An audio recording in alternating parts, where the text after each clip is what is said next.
Welcome back. This is Getting Healthy with Sherry. I'm Sherry, and today's segment is all about how to make one of our favorite guilty pleasures, cookies, and how to make them more healthier.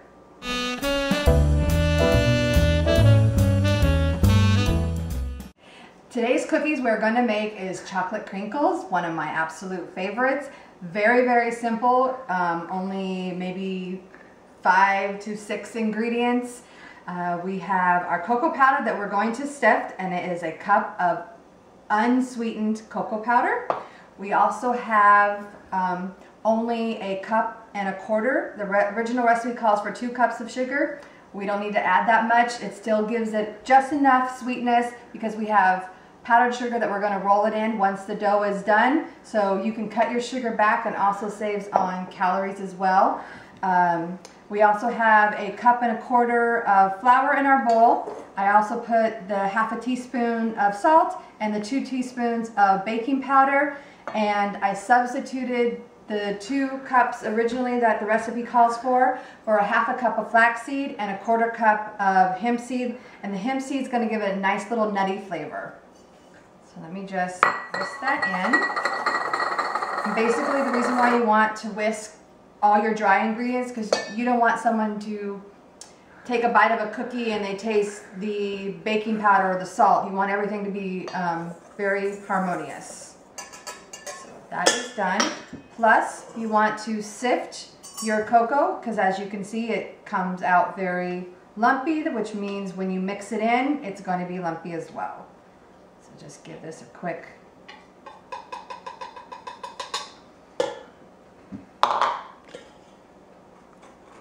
sifting.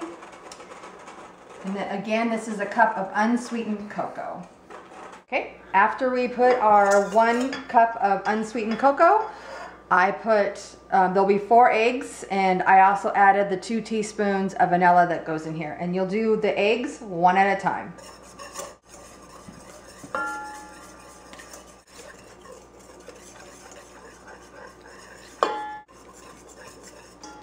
The other one. And to this mix, you're going to add a ½ cup of oil, and then it makes it a fat-free one. Oh, we gotta add the sugar. Just put all that in there.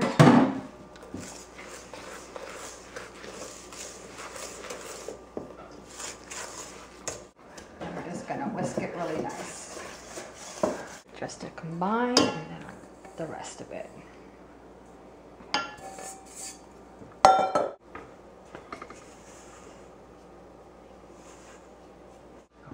After you get this consistency, you see most all the flour and everything is in. That's exactly what you want.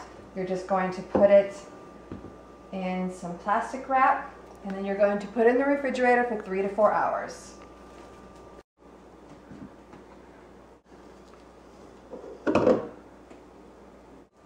And now we're just going to wrap it.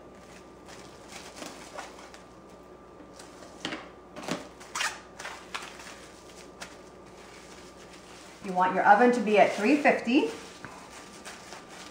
and it's been preheating for us. And you're going to roll your dough into like 1-inch balls, and then you're going to roll it in your powdered sugar and then place it on the cookie sheet, and it'll bake for 10 to 12 minutes.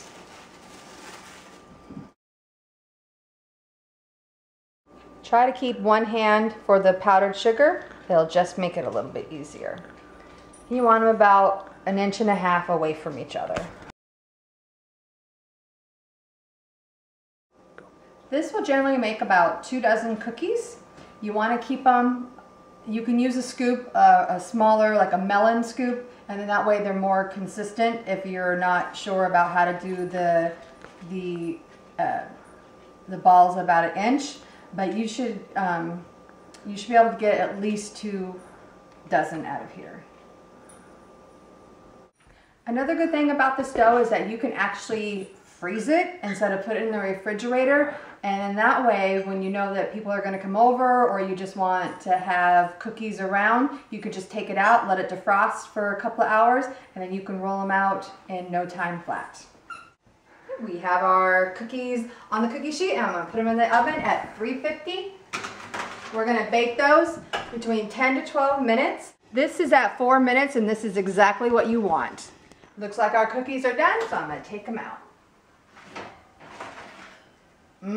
They smell delicious and they look fabulous.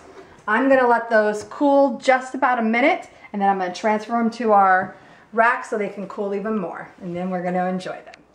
That's the end of our show today. Thank you so much for watching, and I hope that you're learning a lot. From my healthy home to your healthy home.